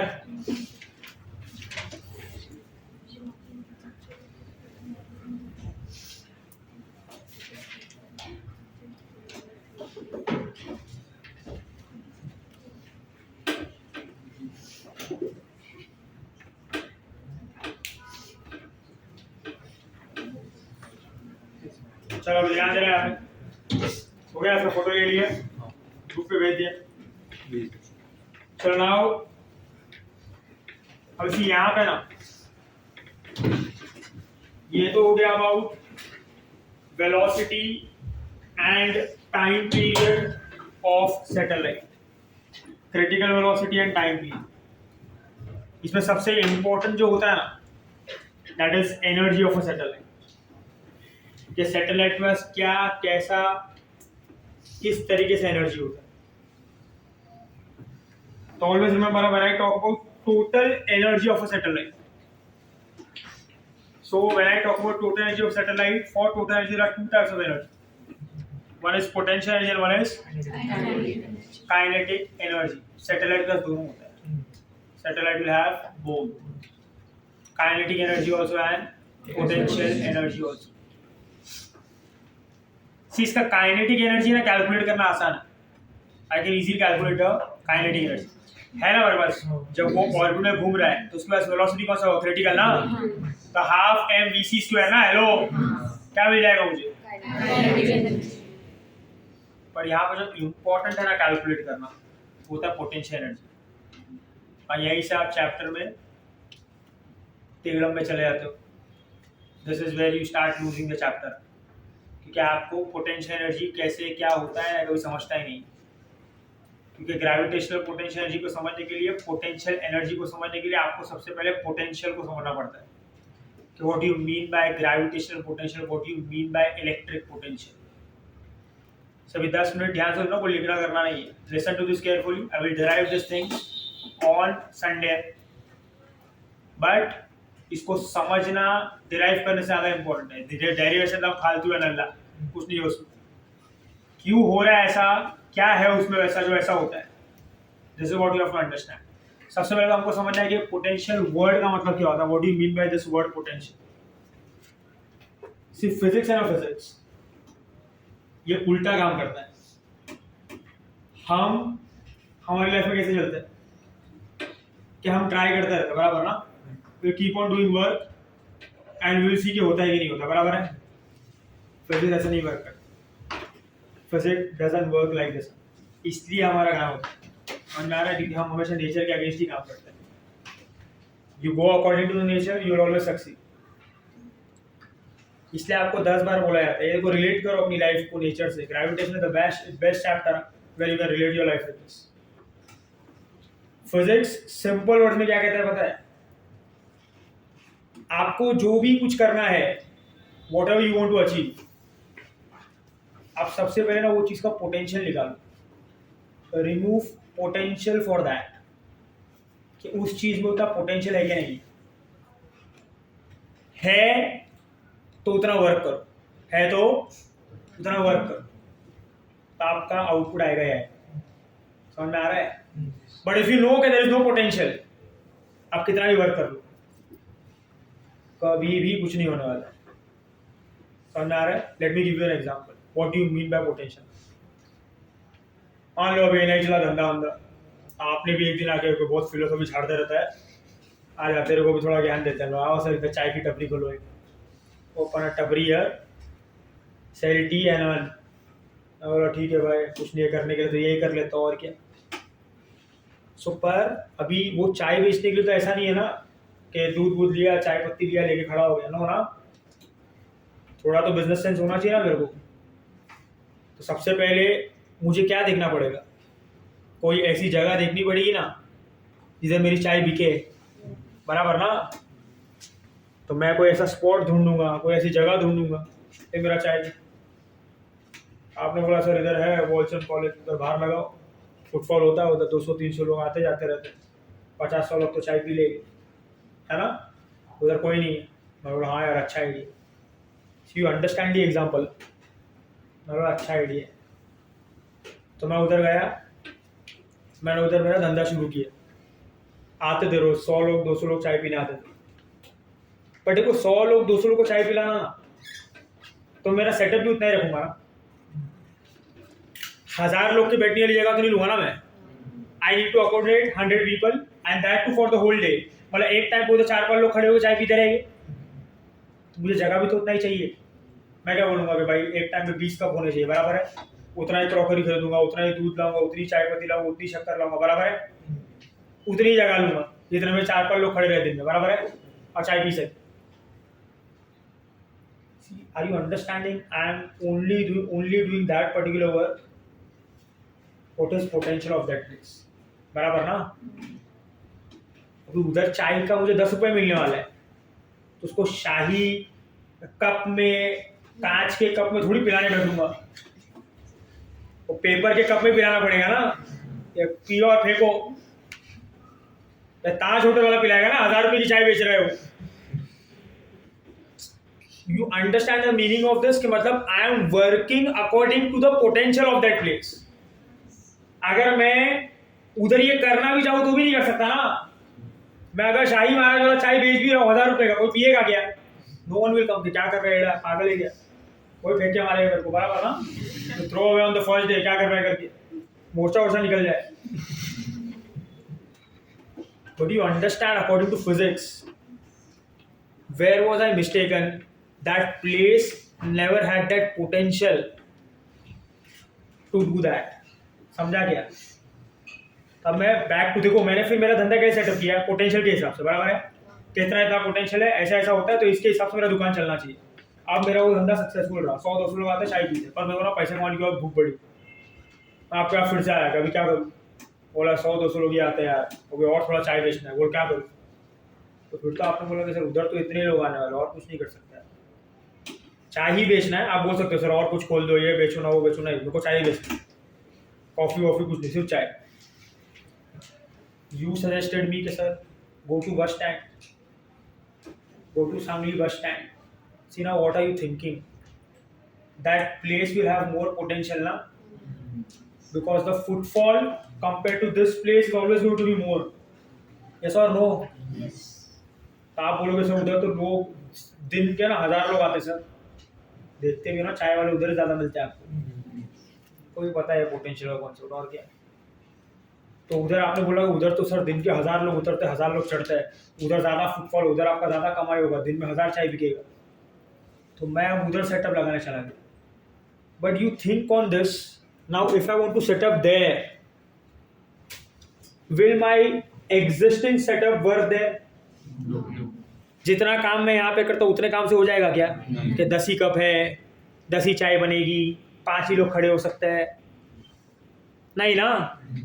सो I require bigger place, I require man power, I require more ingredients ना। मुझे चाय वगैरह सब ज़्यादा चाहिए होगा ना, दूध वगैरह ज़्यादा चाहिए होगा, सर्विस ज़्यादा देनी पड़ेगी, बराबर ना।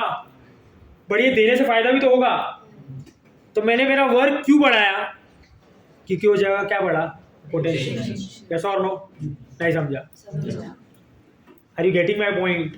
What increased potential? तो मेरा वर्क इंक्रीज हुआ, है ना। अभी आप में से किसी को पसंद नहीं आया, वो वापस कमा रहा है, तो यार आदमी वापस धंधा चल पड़ा। आपने एक दिन बातों में ले लिया, वो जंगल में खोलो, रोज तो पागल हो जाएगा सर, इतनी पब्लिक है जंगल में, इधर कुछ नहीं हो रहा, लोगों का सब जंगल जा रहे हैं। और गोइंग जंगल मैं भी मान गया। बोलो क्या पैसा का लालच, क्या बात कर रहा हूँ? बोला 10,000 20,000 मिल जाएगी उधर, तो कोई चाय बेचने वाला ही नहीं होता। मैं भी चला गया उधर। बोलो जंगल में इससे ही बड़ा सेटअप किया, बहुत पैसा कमा लिया इधर बस स्टॉप से। इससे ही बड़ा सेटअप किया, एकदम लाविश बनाया, क्या सस्ते में बेच रहा हूँ चाय भी। कितना भी अच्छा कर लूँ, कितना भी कुछ भी कर लूँ, सस्ते से अच्छी चाय बेचूँ तो बिकने वाला है? Because that place had zero potential. That place had zero potential. Are you getting my point? Yes और no? Physics works on this. Potential zero है, काम करके मतलब नहीं है। पोटेंशियल है तो ही काम होगा। आप कितना भी हाथ पैर मार लो, काम नहीं होने वाला है। समझ में आ रहा है? अभी मैं 5वीं के बच्चे को 3री के बच्चे को यहाँ पे लाके बिठाऊँ कि चल बेटा जैसे पैदा होना तब से ही तेरे दिमाग में नीट घुसड़ देता है तो फिर तो तू पूरी जिंदगी भर नीट ही करने वाला है ना, तो शायद क्लियर कर ही लेगा, है ना? तू इन लोग 2 साल लेते, तू 5 साल ले, तू 8वीं में आएगा तब एग्जाम देना. What do you think? Will you be able to crack? Because at that age it does not have that potential ना. तो मेरा वर्क वेस्ट है ना. Are you getting my point? Yes or no? हमारे माँ बाप का बस चले तो डाल ही देना पैदा होते के साथ इंस्टीट्यूट मैं आईडी बना दे. सही ना, एडमिशन हो गया, आज पैदा हुआ तो इतना डिस्काउंट, पैदा हुआ तो इतना डिस्काउंट. बट नो, ये क्यों नहीं करना वैलिड है? ये गवर्नमेंट करने नहीं देगी ना. क्यों नहीं करने देगी? Because no there is zero potential, so work done will always be zero.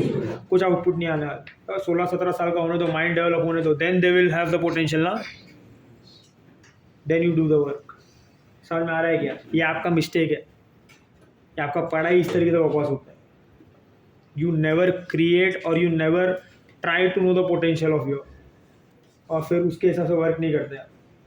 आपको पहले अपना एनालिसिस खुद से करना चाहिए. See to be successful in life you don't require talent, you don't require hard work. ये सब तो चलो करते ही है लोग. The most important thing require is self assessment of your self. आपके मन में एक्सेप्टेंस होना चाहिए कि ये चीज़ मुझे नहीं आती है, ये चीज़ मुझे आती है. समझ में आ रहा है? ये चीज़ जो मुझे नहीं आती है इससे मैं भाग नहीं सकता, ये मुझे करना पड़ेगा, ये मुझे सीखना पड़ेगा, इसके पीछे ज़्यादा टाइम देना पड़ेगा. समझ में आ रहा है क्या? ये चीज़ मुझे आती है, ऑल फाइन, ये मैं और अच्छे से करूँगा. आपका सेल्फ असेसमेंट ही इतना वीक होता है ना, हमेशा क्वेश्चन मार्क में ही रहते हो. The whole life you live in question. Life के अभी तक तो क्वेश्चन मार्क में ही चल रहे हो ना. बराबर है? किसी से भी पूछो कोई भी सब्जेक्ट के बारे में, यू वोंट बी कॉन्फिडेंट करो सर ये सब्जेक्ट तो फाड़ दूंगा. क्यों? कभी सेल्फ असेसमेंट ही नहीं हुआ हमारा लाइफ में कि what I am good in, what I am bad in. ये सीखना पड़ता है भाई. ये मेरी अच्छाई है, यही डोमेन में वर्क करना है, यही डोमेन में कुछ अच्छा होगा. समझ में आ रहा है क्या? तो यू एनालाइज योर स्टडी. इसलिए 10 बार आपसे जब बात करते हैं ना, पूछते हैं क्या मिस्टेक है, क्या नहीं है, क्या लगता है, क्या हो रहा है, ये सब सवाल आते हैं. पर आप लोग का सिर्फ एक ही लाइन चलता है, ये नहीं हो रहा है, वो नहीं हो रहा है. अरे नहीं हो रहा है, दैट इज़ ऑल फाइन. क्यों नहीं हो रहा है इसको एनालाइज किया क्या? नहीं, बस हो नहीं रहा है वो बताओ कैसे करते हैं. This is not the correct potential of you. You need to check your correct potential and you to do the work. हाँ, अगर लगता है कि पोटेंशियल ज़ीरो है ये करने में, तो फिर आप कितना भी कर लो नहीं होने वाला है. समझ में आ रहा है? फिर अपने आप से एग्रीमेंट कर लेने का कि ये चीज़ में मेरा पोटेंशियल ज़ीरो है, मैं लाख वर्क कर लूँ, my output is always going to be zero. क्योंकि वर्क का फॉर्मूला ये होता है, the given quantity into the potential. If the potential is zero, work done is zero. समझ में आ रहा है क्या? क्लियर है ये? अब देखो इसी कॉन्सेप्ट पे चलता है. अब मुझे बताओ, अभी आप सोचो, देखो अभी अर्थ को ग्रेविटेशनल फोर्स लगा. देखो अभी पोटेंशियल का कॉन्सेप्ट देखो कैसे क्लिक होता है. अर्थ को ग्रेविटेशनल फोर्स लगाना है. तो आपने ये तो सुना होगा अपने स्कूल टाइम में, अपने 11th 12th थोड़ा बहुत तो सुना होगा, something called as gravitational field. कि जो चार्ज है ना, मैग्नेट है ना, अर्थ है, इन्होंने सब ने एक फील्ड बनाया हुआ. There is a field around them and that field indicates कि वो यहाँ तक ही फोर्स अप्लाई कर सकता है. इसके आगे वो फोर्स अप्लाई नहीं कर सकता है. इसका एक्चुअल इंटरप्रिटेशन क्या है पता है क्या? कि यही वो लाइन है जहाँ तक अर्थ वर्क कर सकता है. इसके आगे पोटेंशियल कितना हो गया? ज़ीरो. समझा क्या? और उसी का बोलते हो स्पेस. क्या बोलते हो? वहाँ तक अर्थ नहीं पहुँच सकता. ठीक है? हमने दिन रात पागलों की तरह पढ़ाई की और जितना हो सका सब लगा दिया, जान मान सब लगा दिया. मेरे को नीट में 630 आया. But sir this was my highest potential which I can bring. All fine. समझा? किसी और का पोटेंशियल 670 का था, आपका 630 का था, आपने वहाँ तक वर्क किया. ठीक है, but you work your maximum. समझ में आ रहा है ये? तो अर्थ जब अपनी फील्ड की बात करता है वो यही बताना चाह रहा है आपको कि बाबा मैं कितना भी जान लगा लूँ, कितनी भी ताकत लगा लूँ, कितना भी फोर्स लगा लूँ, मैं यहीं तक पहुंचने वाला हूँ। इसके आगे आप कुछ भी कर लो, देयर इज नो पॉसिबिलिटी कि अगर इसके आगे कोई बॉडी होगा तो मैं उसमें फोर्स लगा पाऊंगा। Why? Because now I have reach my maximum potential. After this मेरा कोई भी पोटेंशियल नहीं है। आफ्टर दिस मेरा कोई भी पोटेंशियल, तो मैं वर्क नहीं कर सकता। वर्क नहीं कर सकता मतलब उसको पकड़ नहीं सकता, तो वो पकड़ने का ट्राई भी नहीं करता है ना। स्पेस में आता तो ऑब्जेक्ट को पकड़ता है क्या वो? नो, बिकॉज अर्थ नोज कि this object is out of reach. I don't need to do any work to catch it because potential is only 0। नहीं आने वाले हाथ पे, कितना भी ट्राई कर लूं। क्लियर है ये? अब उल्टा सोचो, बोलो जब मैं अर्थ पे हूं, कोई अर्थ से 10 किलोमीटर दूर है, कोई अर्थ से 100 किलोमीटर दूर है, कोई अर्थ से 50 किलोमीटर दूर है, बराबर है? Are you getting my point? पर ये सब अर्थ के फील्ड में है, तो अर्थ इन पे क्या अप्लाई करने का एबिलिटी रखता है? फोर्स। फोर्स अप्लाई करने का एबिलिटी रखता है, इसका मतलब क्या है? कि वो सब पॉइंट पे अर्थ का ग्रेविटेशनल फोर्स लगाने का पोटेंशियल है ना, कि मैं इसको पकड़ सकता हूं, मैं इसको पकड़ सकता हूं, मैं इसको पकड़ सकता हूं, मैं इसको, ये इसकी गारंटी देता हूं मैं, हाँ ना, इसको पकड़ लूंगा। पर बोलो हर एक पॉइंट का पोटेंशियल सेम रहेगा क्या अलग अलग? मेरे पे जो फोर्स लग रहा है, वो पॉइंट पे जो फोर्स लगेगा, वो पॉइंट पे जो फोर्स लगेगा, वो पॉइंट पे जो फोर्स लगाने का, हर एक पॉइंट पे फोर्स लगाने का पोटेंशियल अर्थ का सेम रहेगा अलग अलग? अलग अलग। यस और नो? तो अभी आप सोचो, खाली इतना सोचो, मैं सैटेलाइट हूँ, अभी मैं अर्थ पे हूँ, मुझे 100 किलोमीटर के पॉइंट पे जाना है। किधर जाना है? 100 किलोमीटर। तो जब मैं अर्थ पे हूँ तभी भी फोर्स लग रहा है, तभी भी अर्थ मेरे पे फोर्स लगाने का एबिलिटी रखता है। मतलब जब मैं अर्थ सरफेस पे हूँ तभी मेरा कुछ ना कुछ पोटेंशियल है, तभी मेरा कुछ ना कुछ पोटेंशियल एनर्जी होगा, है ना? क्योंकि अर्थ ने मेरे पे क्या लगा है? फोर्स। अर्थ ने मुझे पकड़ के रखा है, मतलब मैं अर्थ की फील्ड में था, अर्थ मुझे फोर्स लगा रहा, मतलब उसका पोटेंशियल था वो फोर्स लगाना, मतलब उसने पोटेंशियल लगाया। वो पोटेंशियल किस तरीके से, पोटेंशियल एनर्जी तो बताऊंगा मैं, पर अभी इसकी वजह से क्या होगा मेरे पास? Potential energy. अब मुझे 100 किलोमीटर के पॉइंट पे जाना है, बोलो वो 100 किलोमीटर का पॉइंट भी अर्थ की फील्ड में लाई करता है, मतलब वहाँ पे भी अर्थ फोर्स लगा सकता है, मतलब वहाँ पे भी अर्थ के फोर्स लगाने का पोटेंशियल है, मतलब वहाँ भी जो ऑब्जेक्ट होगा उसके पास पोटेंशियल एनर्जी होगा ना। बट ये पॉइंट का पोटेंशियल एनर्जी, वो पॉइंट का पोटेंशियल एनर्जी सेम होगा, अलग अलग होगा? यस और नो? जरा सोचो, मुझे ए से बी पे जाना है, मैं खुद नहीं जा सकता, है ना? सैटेलाइट को मैंने एनर्जी दिया और उसको भेजा। सैटेलाइट को मैंने क्या दिया? और मैंने क्या किया? उसको भेजा ना। बोले ये पॉइंट का पोटेंशियल अलग, ये पॉइंट का पोटेंशियल एनर्जी अलग, वो पॉइंट का पोटेंशियल अलग, वो पॉइंट का पोटेंशियल एनर्जी अलग। यू टेल मी, ये सैटेलाइट वहां से वहां खुद से तो नहीं पहुंचने वाला है, मतलब मुझे वर्क करना पड़ेगा। बोलो वर्क कितना करना पड़ेगा? Change in. अभी मेरा पोटेंशियल ये है, जिस दिन वो पोटेंशियल मैच कर जाऊंगा तो उधर ही पहुंच जाऊंगा ना। मतलब इधर का पोटेंशियल अगर 10 है, उधर का पोटेंशियल अगर 20 है, तो मुझे 10 से कितना करना है? 20। खुद से हो नहीं सकता है, क्या करना पड़ेगा? वर्क। क्या देना पड़ेगा? एनर्जी। पोटेंशियल 10 से कितना करने के लिए? 20। जिस दिन 20 हो जाएगा उस दिन इधर भी पहुंच जाऊंगा। क्लियर है ये? Are you getting my point? तो now you see the calculations become so precise by first knowing the potential. बराबर ना? इधर का 10 है, उधर का 20 है, इधर इतना एनर्जी, उधर इतना एनर्जी। कितने एनर्जी का कमी है? इतना एनर्जी का कमी है, इतना दे दो पहुंच जाएगा, है ना? नहीं समझा? ट्रायल एरर का बात ही नहीं ना यहाँ पे कि बाबा इधर से उधर पहुंचना, ट्राई करता है, ये फेंका नहीं गया, ये फेंका नहीं गया, ये फेंका नहीं गया, ये चला गया, दूर चला गया। और देखिए मैं पॉइंट, इधर पहुंचाना मतलब इधर ही पहुंचाना है। I need to be precise. तो मैंने इधर का एनर्जी निकाला, मैंने उधर का एनर्जी निकाला, डिफरेंस देखा ना कि इधर जब है उधर 100 है, उधर जब है 500 है, कितने का डिफरेंस है? ये देना पड़ेगा उसको। यस और no? If I am able to give it, it will reach. If not, it will not reach. Yes or no? But can I say I am confirmed ना कि देना कितना है 400? Are you getting my point? Yes or no? तो देखो ना अभी question ऐसे ही आता है कि ये अगर सरफेस है ऐसा, ये अगर सरफेस है ऐसा, ये r है, सही है, और ये जो डिस्टेंस है ना ये 5r है, कितना है ये?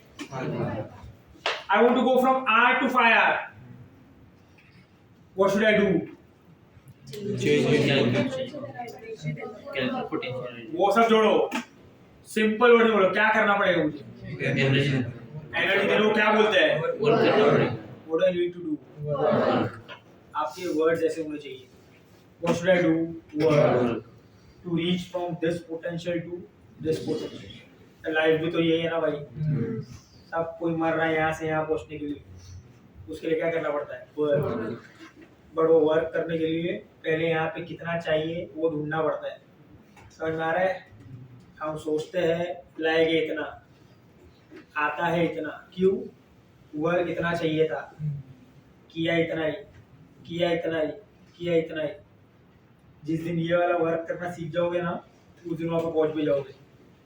This is what nature says, and if you follow what nature says, you will achieve it. ये लिख के लो. समझ में आ रहा है क्या? Gravitation is the chapter which can relate whole and soul of your life. आप कोई भी चीज रिलेट कर लो इसमें. जिस दिन ग्रेविटेशन समझने लगा ना और इलेक्ट्रोस्टैटिक्स, तो लाइफ के सारे फंडामेंटल समझ जाएगी कि क्या दुनिया कैसी चलती है. Are you getting my point? So अभी जो आपके 2-3 महीने बाकी है ना, पहले सोचो, पहले टारगेट बनाओ कि यहाँ तक रीच करना है. समझ में आ रहा है? This is your target, this is you, this is the work which is required. Be realistic. 700 750 नहीं लाना है. एडमिशन किस पे मिलता है वो देखो, and plan yourself and start scoring marks like that. मैं ये भी नहीं बोल रहा हूँ कि सीधा से सीधा यहाँ पे जंप हो जाएगा. नो. जब सैटेलाइट भी जाता है तो कोई सैटेलाइट डायरेक्ट जाता है, कोई सैटेलाइट स्टेज बाय स्टेज जाता है. किसी को 3 स्टेज 4 स्टेज 5 स्टेज लॉन्चिंग भी होता है कि एक स्टेज इधर पहुंचाएगा, दूसरा स्टेज इधर पहुंचाएगा, तीसरा इधर पहुंचाएगा, चौथा इधर पहुंचाएगा. There are 2 stage also, there are multiple stage also. Important क्या है? पहुंचना, ना कि रास्ते में क्या हो रहा है वो देखना. समझा क्या? तो आप में से कोई होगा जो ये भी जानता है, आप में से कोई होगा जो इधर भी आएगा, जो इधर भी आएगा, जो इधर भी आएगा, जो इधर भी आएगा, जो उधर भी पहुंचेगा. At the same time the most important thing is कि आप पहुंचो वहां तक. समझा? डेफिनेटली जो ऐसे पहुंच रहा है ना उसका एफर्ट कम है, जो ऐसे पहुंच रहा है ना उसका एफर्ट बहुत ज्यादा है. बट जिस दिन एडमिशन लेने आते हो उस दिन एफर्ट कितना डाला ये नहीं पूछते, मार्क्स कितना है ये पूछते. तो आपको भी वही चाहिए और उसको भी वही चाहिए. समझ में आया? कैसे पहुंचे वो कोई नहीं पूछता है, पहुंच गए ये पूछा जाता है. ठीक है क्या? सो पहले अपना पोटेंशियल जानो, what you need to work on, how you need to work on, what should be done, what should not be done. This is also important. समझ में आ रहा है? नॉट बी डन भी तो इंपॉर्टेंट है. 5 आवर जाएगा, 7 our वाला energy दे दिया तो ऊपर चला जाएगा ना. मतलब आप कोई ऐसी चीज में दिमाग खपा रहे हो जिसकी जरूरत ही नहीं है. जैसे ये फिजिक्स डर लगता है, फलाना लगता है, ढिंचा लगता है. 15 क्वेश्चन अटेम्प्ट करके मुझे किसी भी दिन पता नहीं चलने वाला है कि मैं गुड इन फिजिक्स और बैड इन फिजिक्स. समझ में आ रहा है? जिस दिन 45 क्वेश्चन अटेम्प्ट करके आऊंगा मेरे 40 रोम जाएगा, तब बोलूंगा मैं खराब हूँ फिजिक्स में. समझ में आ रहा है क्या? तो स्टार्ट अटेम्प्ट द पेपर. पहले खुद को चांस दो, कुत्ते की तरह पढ़ के आओ घर पे से. क्या आज तो पूरा चाट के लाट के आया हो एग्जाम देने के लिए. अब देखते क्या होता है मेरे साथ. अब आते ही हो पहले से हारे हुए घर पे से. 10% पढ़ा है, 20% पढ़ा है, 4 क्वेश्चन पढ़ा है, 5 क्वेश्चन पढ़ा है. आपको कभी नहीं पता चलने वाला कि आपको पोटेंशियल कितना है, because you never give yourself a chance to know your potential. आप पहले से ही 2-3 दिन में टेस्ट के हार मान के आ जाते हो. इतना ही पढ़ूंगा, इतना ही पढ़ूंगा, इतना ही पढ़ूंगा. समझ में आ रहा है क्या? 6 दिन भी पढ़ोगे ना जान. देखो देयर इज अ रूल. आपका डिवोशन देखो, the body works in 3 ways. या तो पूरा जो हमारा ह्यूमन बीइंग होता है 3 तरीके से काम करता है.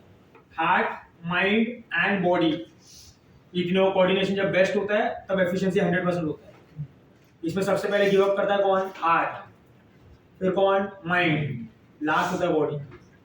समझ में आ रहा है क्या? सबसे पहले कौन देता है? हार्ट. दिल उड़ जाता है. 4 टेस्ट में मार्क्स कम आया तो डिमोटिवेटेड, ना फलाना ढिमका, सब हो जाता है ना, डिप्रेशन, ये दिल की सब बीमारी है। माइंड अभी भी कुछ ना कुछ अपनी हरकतें करता रहता है, डीजे छोड़ कर लेता हूँ, वो कर लेता हूँ, ऐसा पढ़ लेता हूँ, वैसा पढ़ लेता हूँ। नो, लास्ट में कौन गिव अप करता है? वो जब तक ये लास्ट स्टेज पे नहीं आता ना, तब तक पढ़ते रहना है। अगर ये 4 महीने का रूल बना सकते हो तो कुछ होगा। या तो ये 2 आवर पहुँचेंगे, 3 आवर पहुँचेंगे, 4 आवर पहुँचेंगे, बट 5 आवर तो नहीं पहुँच पाएगा। समझ में आ रहा है? So till the point your body doesn't give up, आप खुद से रात को गिर पड़ के सो नहीं जाते। खुद से आप मतलब ऐसा नहीं हो जाता कि भाई बीमार हो गया आज तो पढ़ते पढ़ते, सर आओ घर पे देखने आओ ये आदमी को, थोड़ा समझाओ कि ना पढ़ेगा। That should be your devotion. समझ में आ रहा है? और ये मैं बोल नहीं रहा हूँ, this is what I followed for my whole life. आप किसी को भी जाके पूछ लो, मुबीन सर को पूछो, पार्थ को पूछो, किसी को भी पूछो कि किधर सोता है, क्या खाता है, किसी को कुछ नहीं पता रहता है। बस they may be organized, I am not, but this is the way I work. They know how to go like this, यहाँ से यहाँ, लोग इंटेलिजेंट है, मैं हार्ड वर्किंग हूँ, मैं ऐसे ही जाता हूँ, बट मैं आज यहाँ पे हूँ इनके साथ। समझ में आ रहा है? So how you achieve it, that is important. कर सकते हो ये 4 महीने में कर लेना, नहीं तो फिर नेक्स्ट ईयर की सीट खाली है, हमको अमीर बनाना है, बनाते रहो। मेरी लाइफ बहुत अच्छी चल रही है भाई। समझ में आ रहा है? आपकी लाइफ आपके हाथ में है, देखो क्या कर सकते हो। आपको फिजिक्स का ढंग समझा दिया कि लाइफ कैसे वर्क करता है, अभी इसके आगे कुछ नहीं है। अभी नहीं समझा तो थन गोपाल है, समझा? घर को फोन करके बोल दो 6 महीने बाद वापस आ रहा हूँ, कुछ और देख लेते हैं। ठीक है ये। सो this is how physics works and this is how potential potential works. अब चलो एक लास्ट पॉइंट है, मुझे सोच के बोलना, मुझे ना ये सैटेलाइट को ऑर्बिट में रखना ही नहीं, मतलब फील्ड में रखना ही नहीं, स्पेस में भेजना है। तो इसका पोटेंशियल कितना करना पड़ेगा? 0 ना? It will be thrown out of space. Clear है ये? Are you getting my point? That is what I have to do. Potential 0 कर दिया, चला गया ना? Are you getting my point? Out of space मतलब दुनिया कोई काम का ही नहीं ना, हमारा भी पोटेंशियल 0 हुआ, हम भी कोई काम के नहीं। सही ना? और बोला ना, every point will let you know what life is. ढंग से पढ़ोगे तो समझा गया? चलो ज़्यादा सोचो मत इसके ऊपर, सोचो कम, काम ज़्यादा करो। सोचना होगा तो एग्ज़ाम के बाद बैठ के सोचेंगे हम लोग, ऐसी तो बहुत सारी बातें हैं।